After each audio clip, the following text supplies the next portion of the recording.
Assalamualaikum warahmatullahi wabarakatuh.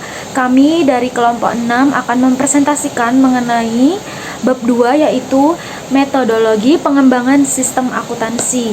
Pertama-tama kami ingin memperkenalkan anggota kami. Yang pertama ada Okta Fitri Wahyuningsi dengan NPM akhir 051. Yang kedua ada Dwi Kartika dengan NPM akhir 062. Yang ketiga ada Salisatul Fitriah dengan akhir NPM 067. Dan yang keempat ada Nungki Kinanti dengan NPM 095. Dan yang terakhir ada Husnul Khotimah dengan NPM 103.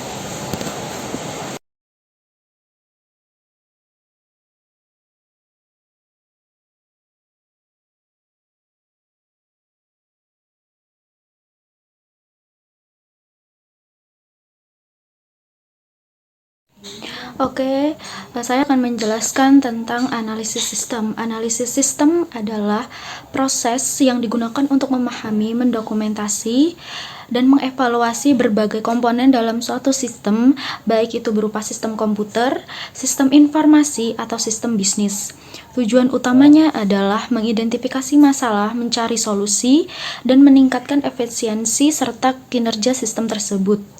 Analisis sistem melibatkan pemahaman terhadap kebutuhan penggunaan, proses bisnis, teknologi yang digunakan, serta struktur dan interaksi komponen dalam sistem tersebut. Analisa sistem dapat dibagi menjadi 4 tahap. Yang pertama ada analisis pendahuluan, yang kedua ada penyusunan usulan pelaksanaan analisis sistem, yang ketiga ada pelaksanaan analisis sistem, dan yang terakhir ada penyusutan laporan hasil analisa sistem.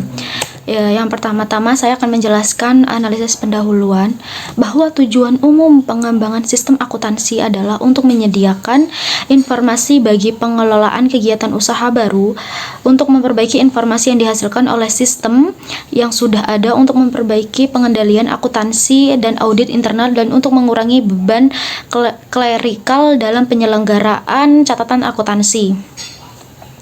Yang kedua ada penyusunan usulan pelaksanaan analisa sistem.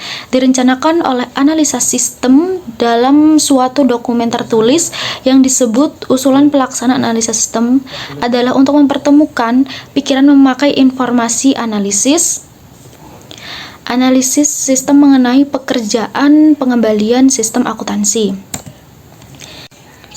Yang ketiga ada pelaksanaan analisa sistem. Pelaksanaan analisa sistem akan ditunjukkan untuk menilai kekayaan penjualan dengan COD sale dan mengarahkan kebutuhan informasi seperti yang diminta dalam surat permintaan jasa pengembangan sistem informasi. Yang terakhir ada penyusunan laporan hasil analisis sistem.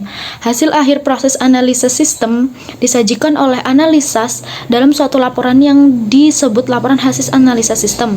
Laporan ini merupakan dokumen tertulis yang dibuat oleh analisis untuk diarahkan kepada pemakai informasi.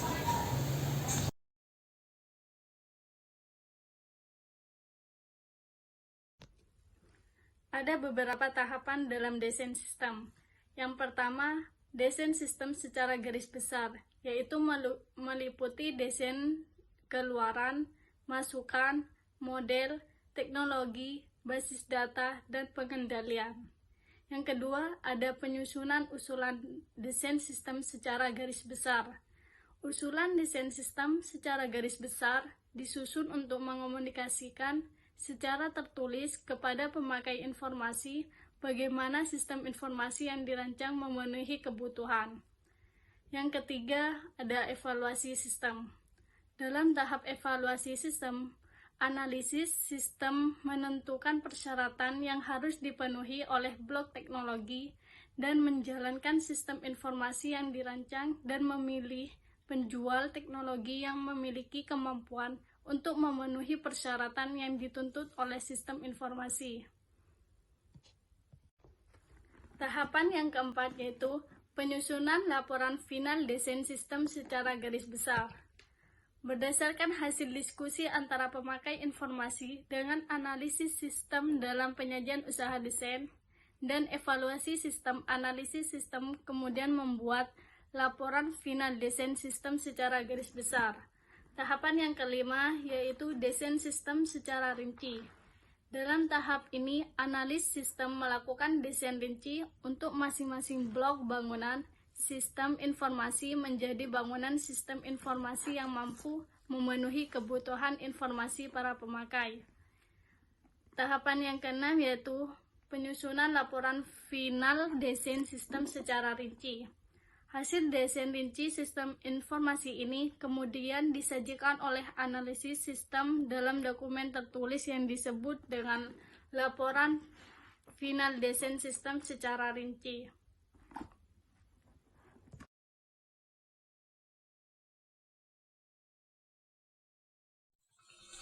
Implementasi sistem adalah pendidikan dan pelatihan pemakaian informasi, pelatihan dan koordinasi teknisi yang akan menjelaskan sistem, pengujian sistem yang baru, dan perubahan yang dilakukan untuk membuat sistem informasi yang telah dirancang menjadi dapat dilaksanakan secara operasional. Selanjutnya, dalam tahap implementasi analisis sistem, penyusun laporan final tahap implementasi sistem yang terdiri dari dua bagian, yaitu rencana implementasi yang berisi rencana pengujian berbagai blok bangunan sistem informasi seperti blok keluaran, masukan, model, teknologi, basis data, dan pengendalian. Yang kedua, hasil pelaksanaan sistem berisi persiapan implementasi sistem, pendidikan dan pelatihan karyawan koforensi sistem.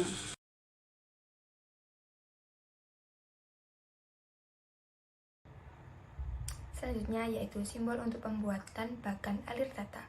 Bagan alir data adalah suatu model yang menggambarkan aliran data dan proses untuk mengolah data dalam suatu sistem. Adapun simbol-simbol standar yang digunakan untuk menggambarkan bagan alir data yaitu bertujuan untuk menunjukkan tempat-tempat dalam sistem informasi yang mengolah atau mengubah data yang diterima menjadi data yang mengalir keluar. Berikut ini simbol bagan alir data. Yang pertama yaitu proses. Dalam proses ada pengolahan data. Nama pengolahan data ditulis di dalam simbol pengolahan. Yang kedua ada aliran. Pada aliran ini memiliki dua macam, yaitu aliran material dan aliran data. Pada aliran material disimbolkan dengan panah yang memiliki space di tengah kosong. Sedangkan aliran data disimbolkan dengan panah yang bergaris tipis, yang menggambarkan aliran data melalui sistem. Yang ketiga ada penghubung. Pada penghubung ini memiliki dua macam juga. Yang pertama yaitu halaman yang sama yang disimbolkan dengan lingkaran, dan yang kedua ada halaman lain.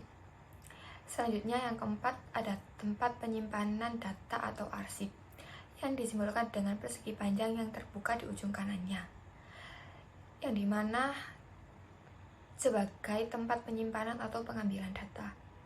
Dan yang kelima yaitu sumber atau tujuan data, atau yang disebut dengan penerima sumber, dan penerima dapat berupa orang, organisasi, atau bahkan sistem yang lain.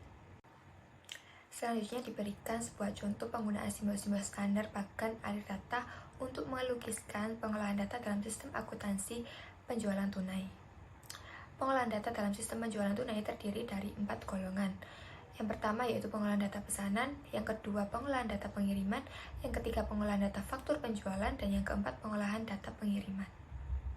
Nah, sebagai contohnya untuk merinci kotak nomor 1 yaitu mengolah pesanan, dibuat bagan alir data yang disajikan pada gambar di atas. Kotak pengolahan dirinci lebih lanjut sampai dengan tingkat yang paling rinci yang menunjukkan fungsi yang sama dengan modul kode program komputer.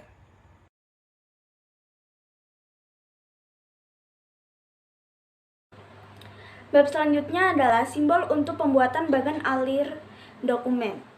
Bagan alir dokumen atau bisa disebut dengan dokumen flowchart merupakan alat yang digunakan dalam sistem akuntansi untuk menggambarkan alur dokumen dan proses yang terjadi dalam suatu organisasi. Dalam pembuatan bagan alir dokumen, terdapat beberapa simbol yang digunakan untuk mempresentasikan berbagai elemen yang dalam sistem tersebut. Selanjutnya ada simbol dalam bagan alir dokumen. Simbol yang pertama ada flow direction symbol, yaitu simbol yang digunakan untuk menghubungkan antara simbol yang satu dengan simbol yang lain. Simbol ini disebut juga connection line. Selanjutnya ada terminator symbol, yaitu simbol untuk permulaan atau akhir dari suatu kegiatan. Selanjutnya ada konektor simbol. Yang pertama ada on-page connector, yaitu simbol untuk keluar, masuk, atau penyambungan proses dalam lembar atau halaman yang sama. Yang kedua ada off-page connector, yaitu simbol untuk keluar, masuk, atau penyambungan proses pada lembar atau halaman yang berbeda. Selanjutnya ada processing symbol, yaitu simbol yang menunjukkan pengolahan yang dilakukan oleh komputer. Dan simbol manual operation, simbol yang menunjukkan pengolahan yang tidak dilakukan oleh komputer. Selanjutnya ada simbol decision, yaitu simbol pemilihan proses berdasarkan kondisi yang ada. Selanjutnya, simbol input, output. Simbol yang menyatakan proses input dan output tanpa tergantung dengan jenis peralatannya. Simbol selanjutnya adalah simbol manual input. Simbol untuk pemasukan data secara manual online keyboard. Selanjutnya ada simbol preparation, yaitu simbol untuk mempersiapkan penyimpanan yang akan digunakan sebagai tempat pengolahan di dalam storage. Selanjutnya adalah simbol predefined process, simbol untuk pelaksanaan suatu bagian, subprogram, atau prosedur. Selanjutnya adalah simbol display, simbol yang menyatakan peralatan output yang digunakan yaitu layar, plotter, printer, dan sebagainya. Selanjutnya adalah simbol disk and online storage, simbol yang menyatakan input yang berasal dari disk atau disimpan ke disk. Simbol berikutnya adalah simbol magnetic tape unit, simbol yang menyatakan input berasal dari pita magnetik atau output disimpan ke pita magnetik. Selanjutnya adalah simbol punch card, simbol yang menyatakan bahwa input berasal dari kartu atau output ditulis ke kartu. Selanjutnya adalah simbol dokumen, simbol yang menyatakan input berasal dari dokumen dalam bentuk kertas atau output dicetak ke kertas.